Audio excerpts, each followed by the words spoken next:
Thank you so much for coming to this talk. I am Mayuri Khivansara Khabia. Today I'm going to share with you all best practices about building Android libraries. So why am I talking about Android libraries? Well, I built an Android library which is more of a personalized notifications and smart notifications based on a user's physical location and proximity. That SDK that we built is a B2B strategic SDK, and today it is live with 2 apps, which has 1 million plus downloads. Throughout this journey of building SDKs, we've had lots of learnings and sharings, and today I want to share that with you all, taking inspiration from the open source libraries that we already have. So what do I currently do? Sorry for that. Cool. So I currently work at a startup called Haiku Jam. It's a collaborative writing app where people write together haikus and feel better.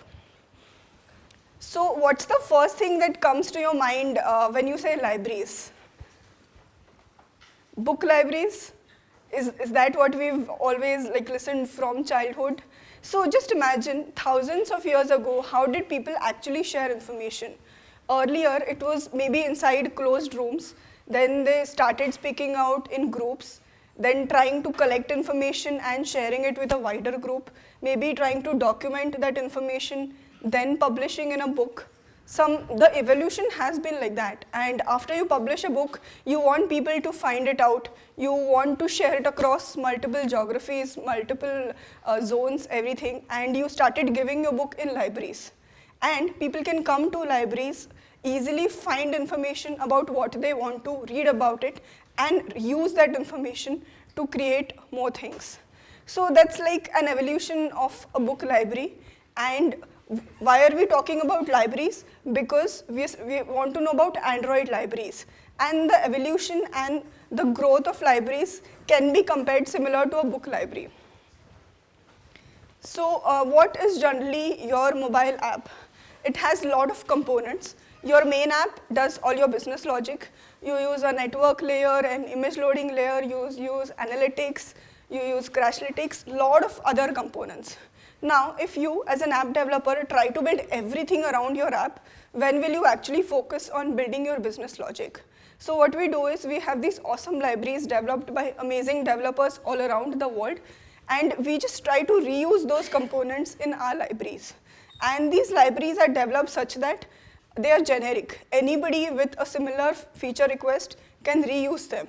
And that's what a library is about.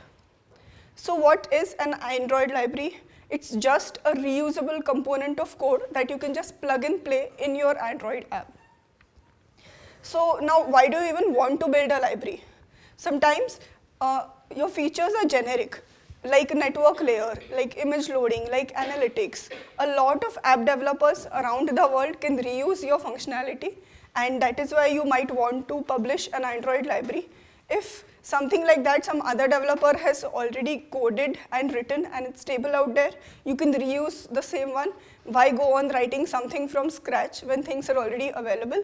Just reuse that component, build upon it, and grow fast.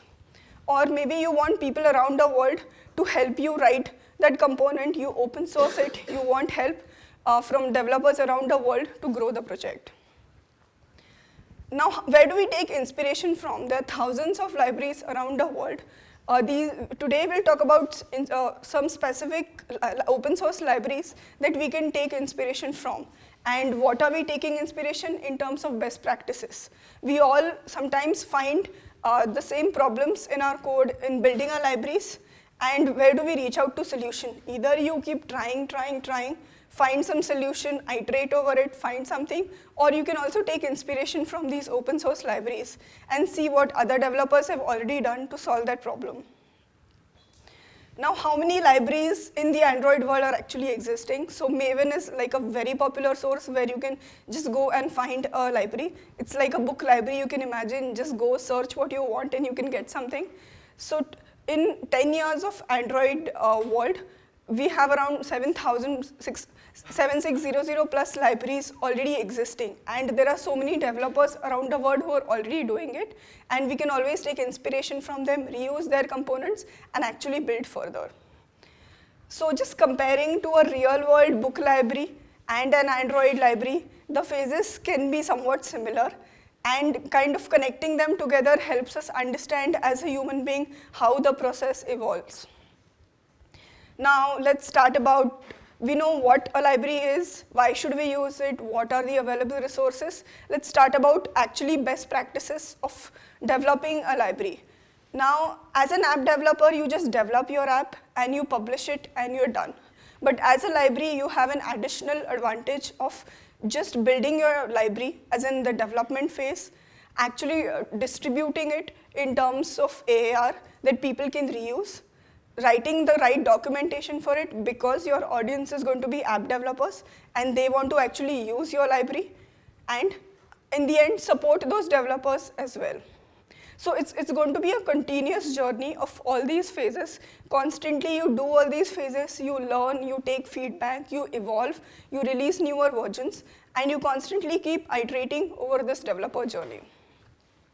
So step one, how do you actually develop a library and enable people to integrate your libraries? So a very basic practice, how do you initialize your library? So either you can have a constructor which has multiple parameters, but that's not really great because if you increase any parameter, then every developer's code will break. So all these libraries usually follow a builder design pattern, wherein you can give an init pattern and supply multiple parameters to initialize the library, and that can be a singleton instance if you want to keep thread safe and all of that.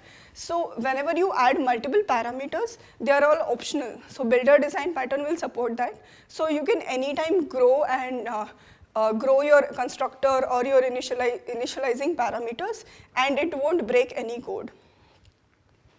So you also have API keys in your libraries. If you say Google Maps, Firebase, all of these have API keys. The common practice is you supply them through a manifest. But generally, manifest is not obfuscated and that key is always visible. So what if you want to actually secure your API key and not expose it to the other components of the app, or in reverse engineering? So one way to do that is through Gradle. So in Gradle files, you can just specify parameters where you supply your manifest keys, and it can be picked up from there. So two options, Android manifest or Gradle, supply your keys through that. You also, as a library developer, you're doing a lot of work in background and you're taking in a lot of parameters. So it's very important to handle all failures also gracefully, give the correct information on failure to the developer so that they can also handle. The more and more information you give to the app developer, the easy it is going to be for them to understand, oh, what is happening with this library, and reluctance of using the library will be minimized. So your example of Glide, if you see, it's giving you an on error callback with the right error drawable and everything. So it's very easy for an app developer to actually gracefully handle everything and have a seamless experience. Now, since you're a library, you're just one component of the app. An app may use like 10 or 12 other libraries possible. So you want to be a part of the app and not stand out as something different. So you provide custom theming options. For example, in this case of Firebase, it will give you an icon color option, it will give you an app icon option. So that's not really a big feature, but that's just a minimal change to show that you are as considerate to the app developers and you are one of them. Now, a lot of times, in the initial Android years, we've had all our nightmares with all Android states, on resume, on pause, on stop, and you have to do a lot of things on all these states. Now, as a library developer, you can't really expect your app developer to call your library on every single state so that you can stop your observers or manage your callbacks and all that. With the new Android architecture components, this has become like really simple. You just ask your app developer once to set an observer on the life cycle, and you can perform all your operations when the lifecycle observer will give you all callbacks. So very simple, the app developer just has to write one line of code as in to add the observer, and in your library you can do everything else. So the minimum number of steps you actually give the app developer to write, the easier it is to use and to integrate, and minimal breaking changes and code changes will happen. So you can keep performing all your work in the background, and the app developer just does not know. The app developer, what the developer wants is just assign some work, close his eyes, and everything is done by the library. The app developer doesn't really want to manage all the states and everything else. That's like as simple, quick, and easy it can get. Okay, so on app launch, we always do a lot of data loading in background. We download data from internet and all of that. Now consider a situation where there is one app, there are 10 different libraries used. If every library tries to get all the information on app launch, the app is really going to be slow. And what do you do in that case? The app developer will just run profilers and try to find out what is taking more space, what is taking more network calls and everything. So if you can defer all your operations on app launch, that's going to be really easy for an app developer and a very good experience in terms of using less data or using less UI thread and everything. So there are multiple ways where you can reduce the network connections. You can definitely do all your work in background, but do it in a way that the experience is good for the app developer and the app isn't like keeping the main thread busy all the time. So some good ways to actually handle poor network connections is you cache all your data, you use flat buffer as data structures, you prefetch data, you patch your network calls, multiple ways available. But remembering this, that you have to minimize your library's functionality just on app launch is very important. That experience is just amazing for an app developer, that only his code or his background fetching is happening on an app launch. And what more practices? A library might need variety of permissions, and you can't force the app to actually use all of those permissions because they are actually visible in Play Store and they might or might not want to use that feature. So what do you generally do in that case? You minimize the permissions. And how do you minimize? Android now has a right way of checking through intents if a permission is available or not available. So what you do is you don't specify that permission in the manifest, but if the app developer wants, you give them an option to specify that, and in your library code you dynamically check. If the permission is available, then you enable that functionality, otherwise you don't enable it. Something as simple as that. Now versioning is also very important, because the app developer only can see your versions, your change logs or your readmes, and try to understand what has changed, what has not changed, or what has happened. So general versioning is major.minor.patch. That's the default standard everywhere. I've seen a lot of developers also using their name or the feature name or something like that. Maybe it sounds cool, but it's very difficult for the developer to actually understand what's going on and to make a decision, should he upgrade or not upgrade, and all of that. Now minimize feature requests. So what do I mean by that? So a lot of times maybe I want Bluetooth to do some functionality, maybe I want location to do some functionality, but I don't really want to force the app to use that feature or functionality. I want to make it as seamless and as easy as possible. It should just be a type of enabling and disabling feature. I can always do all the dynamic checking in the library. If the feature is available, if it's enabled, only then I perform some actions. So it's like the minimum visibility on the app side in terms of permissions or everything on the Play Store will actually make it higher adoption from developers that you have. So we learned that what all we can do. Let's see about what all we should not do at all. You can't ask your app developer to give you custom themes or custom permissions or extend your custom class and all of that. That's like a nightmare, because you always have to remember that you are just one out of the 10 or 20 libraries the app is using, and you can't be the king and just demand for everything. You have to be an easy, silent one in the app who's just performing their work perfectly. So you can't ask for custom themes, you can't do a lot of work on app launch. You can't have a high method count, so if the APK size increases, the app developer is going to profile and find out that you are the culprit, and maybe he's going to remove you or find some other option, something like that. So why do you even want to go into that space of like kind of being heavy on the app? As a library, your perspective is just do one feature, do it simple, easy. And trust me, it sounds very easy that you follow all these patterns, but when you actually develop a library, it's kind of difficult, because all that you focus on while developing your library is just making that feature right. And you don't really pay attention to all these little things that are happening.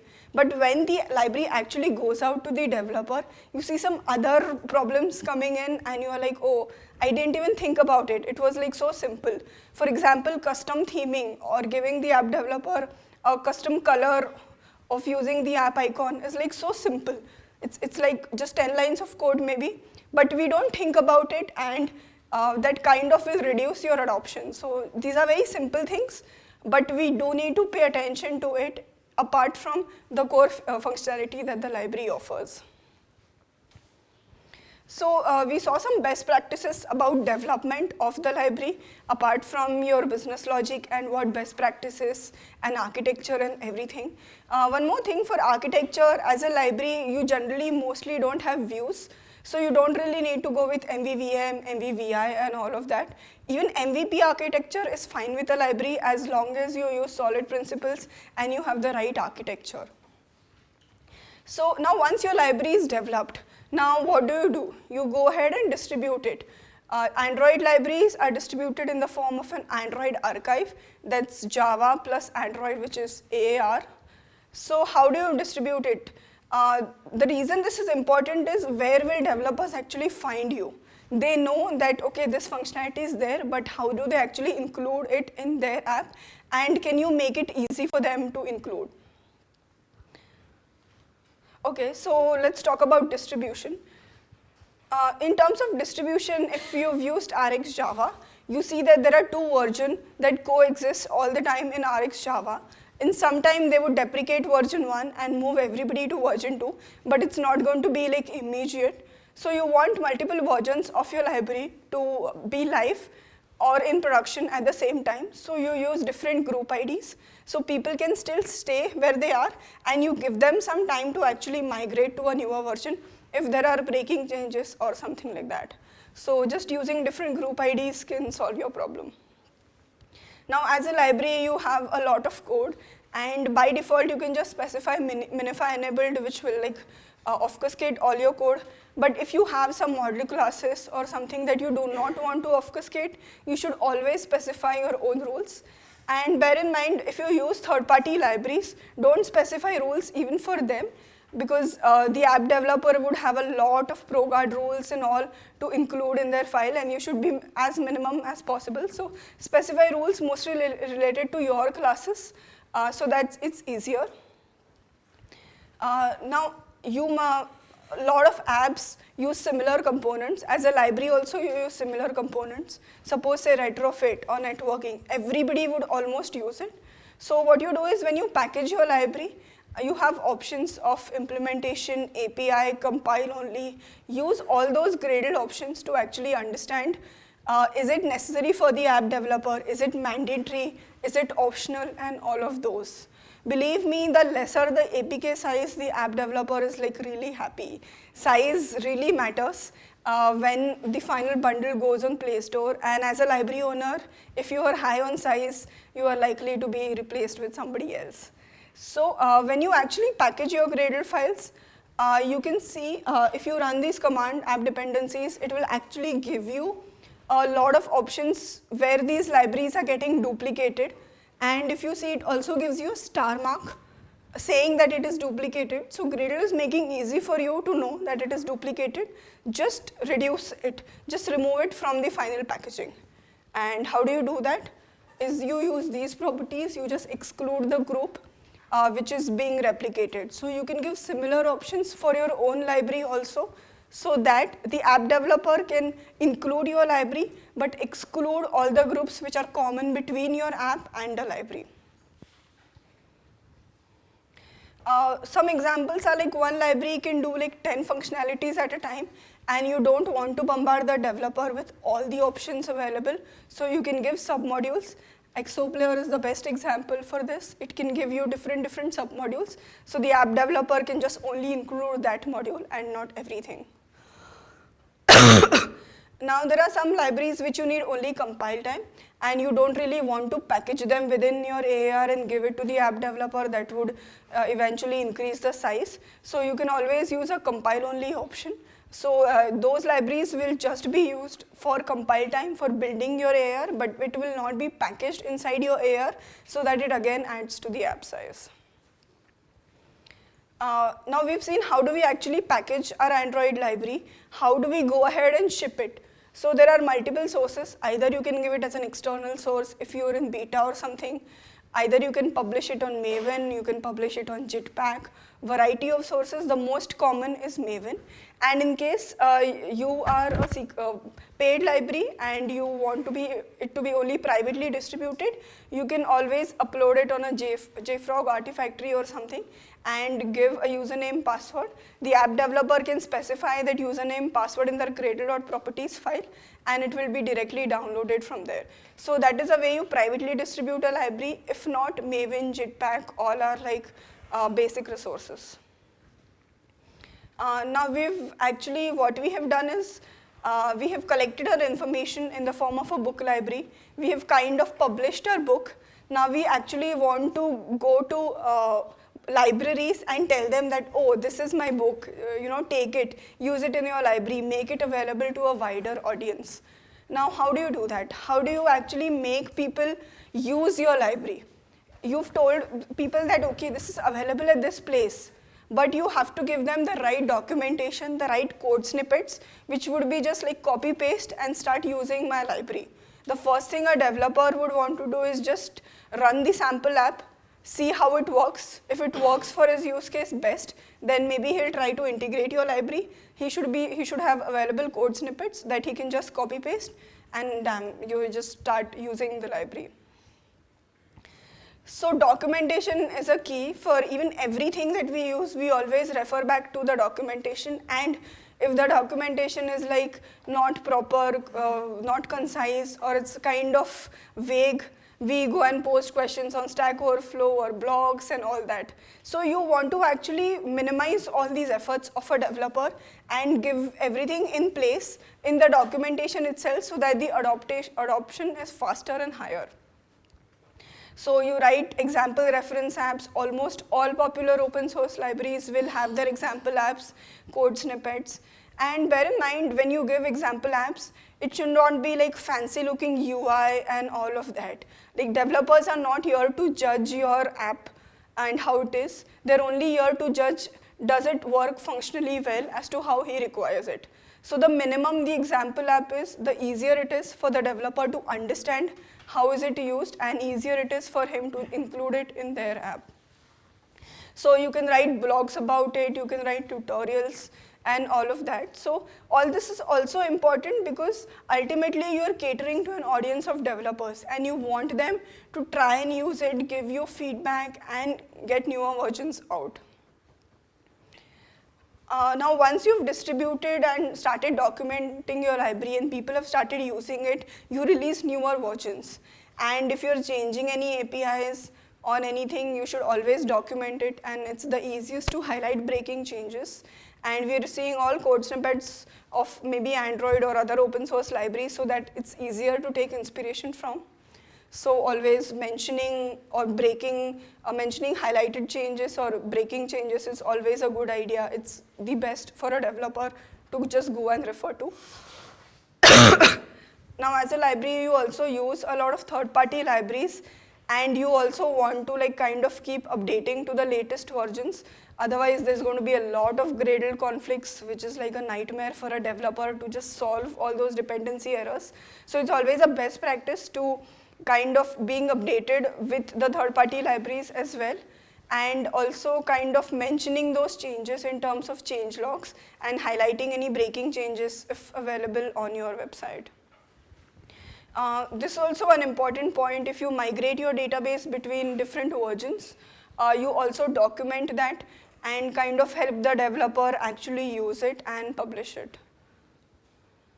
Now once you've provided the right documentation and right tools for the developer, you also kind of want to support them, how they are using the functionality, is it happening right, get some feedback from them, improvise, publish a newer version and all of that. Ultimately, what you're doing is you're developing a library and you want people to use your library.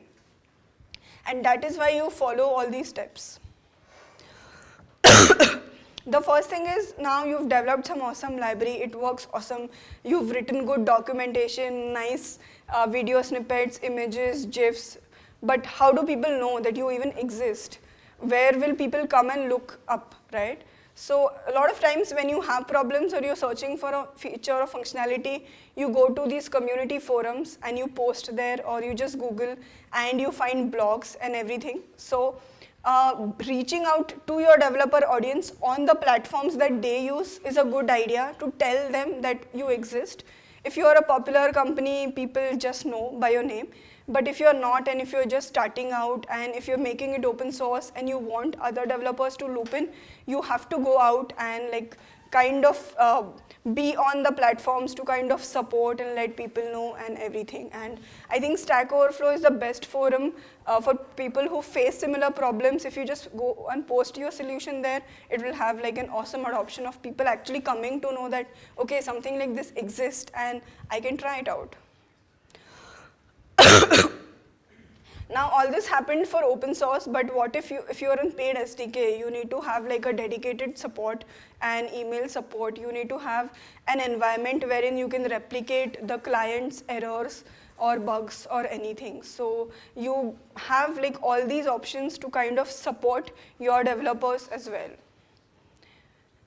Now once you've actually released the library, your apps might use it in production, and you might want to give them a production ready checklist if the server keys have to be changed, if the base URLs have to be changed, and all of that, because debug and release would be different.